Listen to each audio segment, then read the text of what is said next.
Welcome to Saturday Night at the Movies. I'm your host, Glenn Holland. Tonight's movie is the 1994 science fiction adventure film Stargate. It was directed by Roland Emmerich from a screenplay he wrote with co-producer Dean Devlin. Stargate stars Kurt Russell, James Spader, Jaye Davidson, and Vivica Lindfors, with Alexis Cruz, Millie Avital, John Deal, Eric Avari, and French Stewart. In a prologue set in an archaeological dig in Giza, Egypt in 1928, Cynthia Langford, the young daughter of the expedition's leader, is present when workers unearth a startling discovery: huge cover stones adorned with hieroglyphic writing. In the present day, the mature Cynthia attends a lecture given by a young Egyptologist, Daniel Jackson, who tries to convince a skeptical audience that the pyramids were built not by the Egyptians, but by extraterrestrial beings. Afterwards, Cynthia offers Jackson work as a translator for the United States government. Without resources and with no other viable options, Jackson accepts the job. Taken to a secret Air Force installation deep inside Creek Mountain, Colorado, he is set to work translating the hieroglyphic writing on the cover stones found in Giza some 66 years before. But he is also expected to decipher some unknown markings on what the cover stones were meant to protect: a huge ring made from an otherwise unknown metal. Jackson translates the writing on the cover stones as, "A million years into the sky is Ra, sealed and buried for all time, his Stargate." Immediately afterward, the project is placed under the authority of Special Operations Colonel Jack O'Neill. The research team determines that the huge metal ring is a Stargate, a device capable of generating a wormhole leading to another Stargate on a planet on the other side of the known universe. All Jackson has to do is figure out the proper coordinates to lock into the Stargate to make it operational. Once he does so, a probe is sent through the Stargate, followed by O'Neill, Jackson, and a team of soldiers. Their mission is to reconnoiter and return. But Colonel O'Neill has additional secret orders the others know nothing about. And what they find once they pass through the wormhole created by the Stargate is something that none of them could ever have imagined. The basic plot of Stargate draws on both a scientific hypothesis and a pseudo-scientific theory.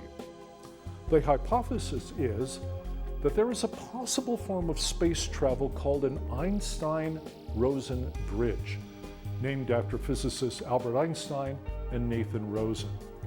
An Einstein-Rosen bridge is a small, localized black hole, often called a wormhole, that could unite two distant points in the universe in such a way as to allow travel between them in a brief period of time. The term wormhole is based on the analogy of a worm boring its way through an apple from one surface to another, instead of traveling along its exterior. The Einstein-Rosen bridge is entirely theoretical, but has been a popular concept in science fiction, including such serious films as 1997's Contact, starring Jodie Foster and Matthew McConaughey, and comedies like 1989's Bill and Ted's Excellent Adventure with Keanu Reeves, Alex Winter, and George Carlin. The pseudoscientific theory that informs the plot of Stargate is that intelligent extraterrestrial beings came to Earth in ancient times and left their mark on the practices and beliefs of early human beings. Although the idea of extraterrestrial beings influencing the course of human civilization appears in literature beginning in the late 19th century, including the Barsoom novels of Edgar Rice Burroughs and the Cthulhu mythos of H.P. Lovecraft, it became part of popular consciousness through the efforts of German author Erich von Däniken. His speculative nonfiction book, Chariots of the Gods? Unsolved Mysteries of the Past, was first published in German in 1968 and subsequently became a New York Times bestseller in its English translation.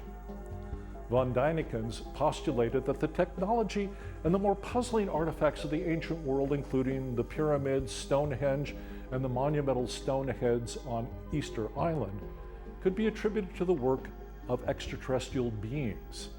These otherworldly visitors, he argued, came to be revered as gods by human beings and left traces of their existence in ancient religious practices, including some included in the Bible. Stargate explicitly takes up that idea, although the plot limits the supposed extraterrestrial influence to ancient Egypt.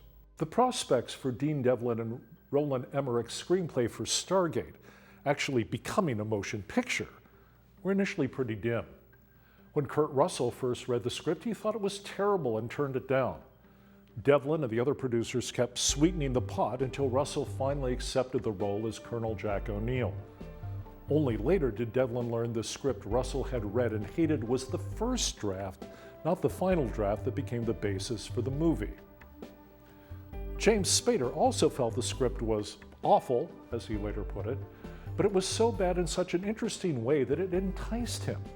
When he talked with Emmerich, the director's enthusiasm convinced Spader that the project, even with all its faults, might somehow become a success. But ultimately, Spader accepted the role of Daniel Jackson, primarily for the money.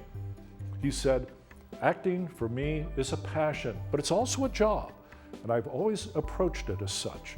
There's no shame in taking a film because you need some money." Stargate, like many other science fiction movies from the Flash Gordon and Buck Rogers films of the 30s to the still-running Star Wars franchise, draws on a wide variety of familiar motion picture tropes and influences. Robert Fares wrote in the Austin Chronicle at the film's release, "Emmerich's taken several tales, Close Encounters, Lawrence of Arabia, Spartacus, Battleground, and tried to stitch them into a star-spanning epic." Critic James Berardinelli noted the influence of such diverse sources as Star Wars, Star Trek, Close Encounters, Dune, Raiders of the Lost Ark, Doctor Who, and even Dances with Wolves and King Kong. But to a great extent, the similarities between these other films and television programs and Stargate was a matter of them all employing familiar storylines, narrative devices, and visual styles. The encounters between the Earth explorers and the unsophisticated inhabitants of the desert planet reflect decades of movies involving explorers and so-called primitive people, whether in jungles on the American frontier or on distant, unknown planets. The scene where Colonel O'Neill mystifies a group of boys with a cigarette lighter has an ancestry so old and so hackneyed that it was already parodied in a New Yorker cartoon in the early 50s. Similarly, hordes of ill-treated people dressed in rags joining forces with heroic strangers from another world to overcome ruthless overlords with mystical powers were something of a staple in low-budget movies in the late 80s. Examples range from 1986's Outlaw of Gore with Jack Palance to 1987's direct-to-video Robot Holocaust and Alien from LA, the South African update of Jules Verne's Journey to the Center of the Earth, starring supermodel Kathy Ireland. The early screenings of Stargate were not encouraging either, with only about a third of any given preview audience giving the movie good marks. Executive producer Mario Casar pinpointed the problem. Viewers couldn't make sense of the plot. The movie was revamped to provide subtitles for Jaye Davidson's Egyptian dialogue as raw, subtitles that essentially explained the plot. After that, the preview audience's reviews were strongly positive. The same cannot be said of the critical response, which was decidedly mixed. Even those critics who wrote positive notices admitted that the story was neither logical nor original. Jay Carr wrote in the Boston Globe, "It works not because ridiculousness is concealed, but because ridiculousness on this scale becomes something else. Don't let anyone tell you that Stargate, lifeless script and all, isn't clunky fun, proudly trembling on the brink of classic camp." Hal Hinson in the Washington Post called it a loopy, mostly entertaining sci-fi adventure. Audiences for the most part agreed. Stargate was a surprise hit, earning more than $196 million worldwide. It was nominated for several awards and became the foundation of a movie and television franchise, including 2 more movies and 4 television series that continues to run to the present day. Critic Roger Ebert of the Chicago Sun-Times, on the other hand, relegated the original movie to his list of most hated films, where it remained for over a decade. He wrote in his initial review, "Stargate is like a film school exercise. Assignment: conceive of the weirdest plot you can think of and reduce it as quickly as possible to action movie cliches. If possible, include Sun God Ra and make sure something gets blowed up real good." Please join us again next time for another Saturday Night at the Movies. I'm Glenn Holland. Good night.